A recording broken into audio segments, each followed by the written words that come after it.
Hey, it's Maria from Still Dreaming Homestead. Glad to be back with you. I wanted to talk to you a little bit tonight about some changes that are coming up really soon now. In fact, they're going to come up on Saturday, the 1st of November.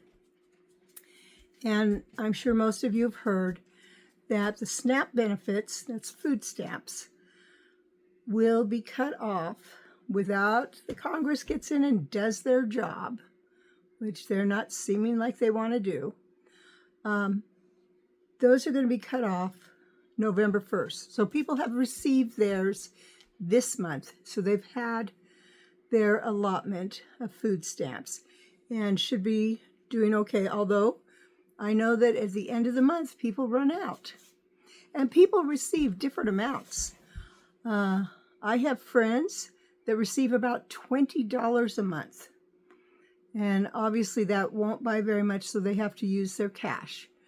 But I also know families, they're fairly small, that receive $1,000 in food stamps.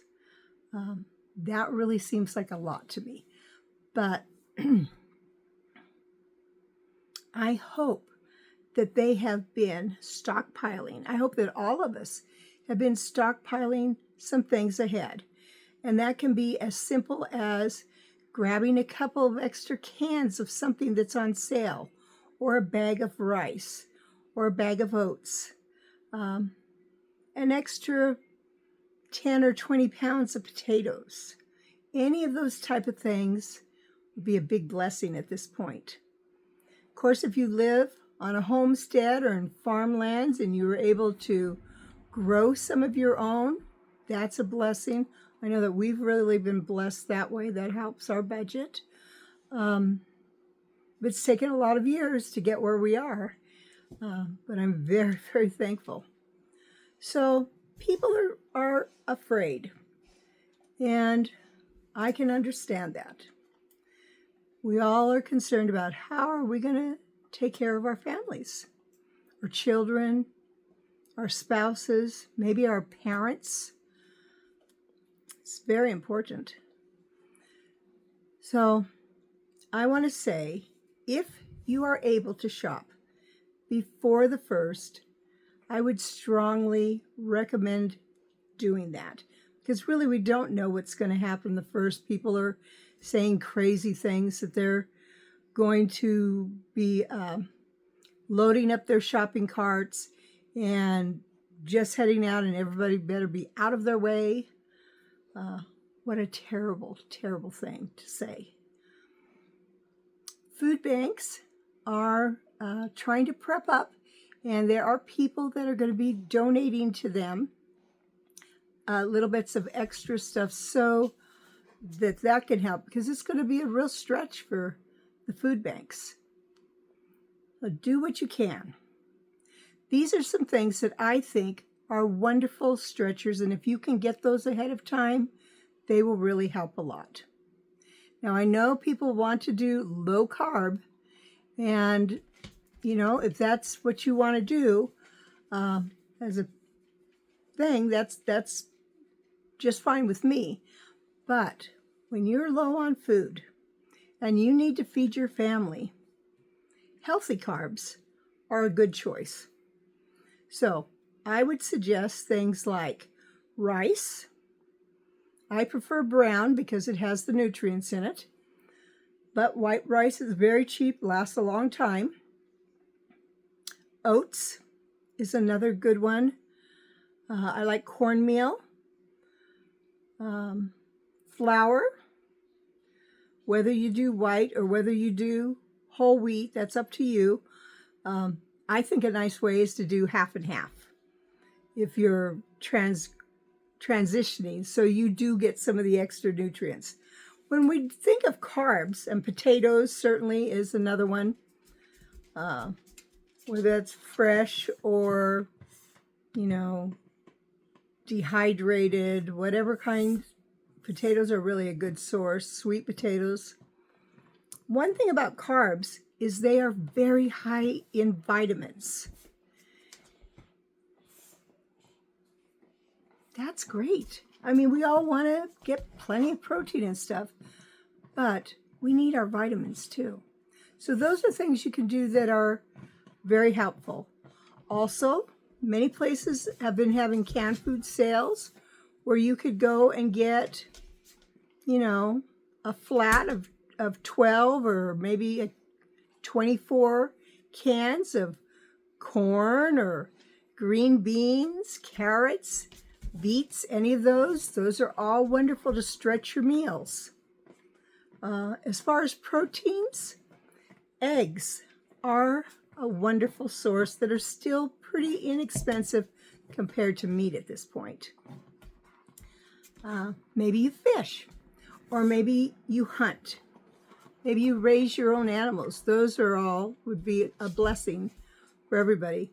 But also you can buy cheap cuts of meat. Now, one of our stores was having a meat sale a while back, and I bought some. I bought some inexpensive steaks.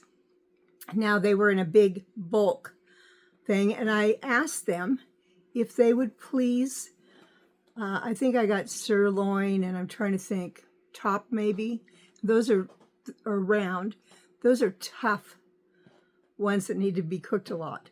So what I did was I had them cube some of it for me, and then I canned it. You could also freeze it. And then that's ready for a lot of nice meals that are going to take longer to cook. Maybe you'll do it in a pressure canner. Maybe you will do it in a crock pot. Maybe you'll just do it on your pan and just simmer it all day. So those are good for stews and stroganoffs, all those type of things. But also some of those steaks, I had them cut and then run it through a tenderizer. I think 4 times. So a piece of meat that maybe looked this big, all of a sudden was like this. It was very thin, easy to eat, and easy to make you feel like you were really getting more than you're getting. And those I like to pan fry or chicken fry. You could also roll them up for a Swiss steak. That would be good too. Chicken is usually a good buy. Whether you're getting, you know, parts like legs or thighs, breasts. When I have been able to buy boneless, skinless chicken breasts, I have cubed those up and I have canned them very, very often. And then they're nice for soups and various things too. Enchiladas, whatever you like. You can also take it and pound that yourself, make it thin, and roll it up with fillings. Maybe you'll put cheese and broccoli with it. You have to be creative, and there's lots and lots of recipes available for you. Something that I'm going to do that I haven't done in a long time, I used to do it years ago, I'm going to begin making my own tortillas. Tortillas are cheap to make, but they are not cheap to buy. Whether you do the corn ones that use the masa, basically masa, some sort of solid fat, shortening. I personally wouldn't use lard, but I might use tallow, I might use butter, and hot water, and maybe salt, I think. And then that would make a lot of nice tortillas that are corn ones or flour ones. And flour ones, again, water, some sort of fat, and hot water, some sort of fat, and salt. Basically, maybe a little baking powder in that one, I think. And you just roll them out. And they are delicious when you get to make them homemade, and your family will feel like you've done something really special for them. Now, the things I like to buy that are fresh, always, bananas. are a big thing for me. Celery, carrots, and onions. Now I grow a year's worth of onions each year, and so that I shouldn't have to buy. But carrots I do not grow very often. I didn't this year. And celery I did not grow this year. And those make so many things just taste delicious. Garlic is another one. So your spices will really help.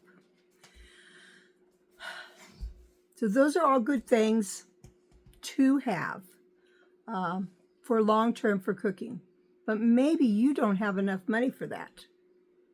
Maybe you just got to figure out something for some really quick meals that are easy. And that's perfectly okay too. So maybe you've got to go to the store. We have a store called Grocery Outlet. And I like to go buy it every time. And I always say, see what they're trying to give away. If they're trying to give it away, I'll go ahead and take some. And you really don't know what will be the amazing buy. I went recently, a friend let me know that they had Campbell's soup, tomato, and chicken noodle. Now, high in sodium, and I prefer my homemade, but these were spicy, and they were 25 cents a can. If you've got a small family, you get a couple cans of that and some sort of bread and maybe some sort of fruit, and you've got a meal. And it would be very, very inexpensive. Or maybe you're able to find a good buy on some chili beans. And you get that and you use your cornmeal that I talked about and flour, or you buy a small container or maybe even bulk container of cornbread mix, and you have chili and cornbread. So you just do what you have to. There's no shame in it. But do try to give your family the best you can, and just know that when we are having our food, it's a good thing to show gratitude. Now, I like to show gratitude to God because I thank Him for all things. He's so good to me. He's so good to all of us. So I try to be very thankful for the things He's provided and lets me have.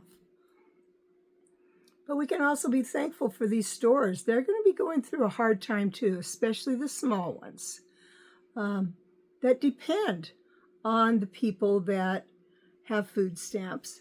And now their revenue is going to be going down because they, you're going to have, some people are going to have to choose between buying extra food or paying their utility bill, or buying extra food and putting gas in their car.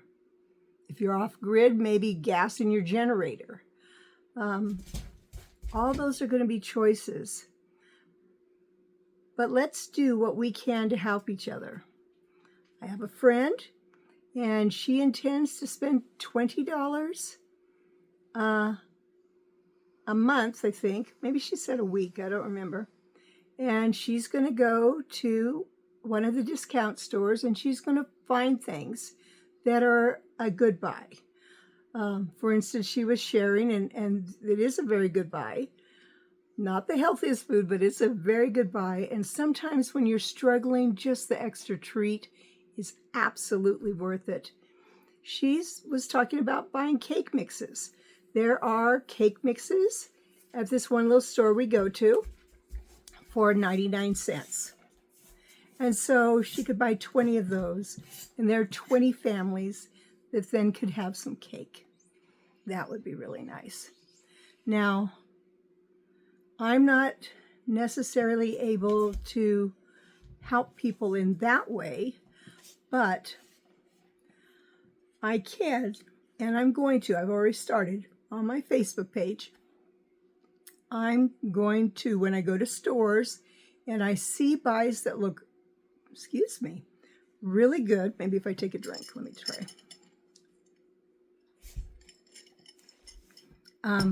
Like really exceptional buys. I'm posting on Facebook. That way people who live here locally will know what's available and stand a chance to go get that too. So do what you can. I'll do what I can, and let's all pray for each other. All right, it's Maria from Still Dreaming Homestead. Again, I would encourage you not to shop on November 1st. Let's just see what's really going to happen. But try to do what you can first. If you have to, then you have to. The other thing is, if you have to shop, it might be better for a little while to not shop by yourself. Let's just make sure that there aren't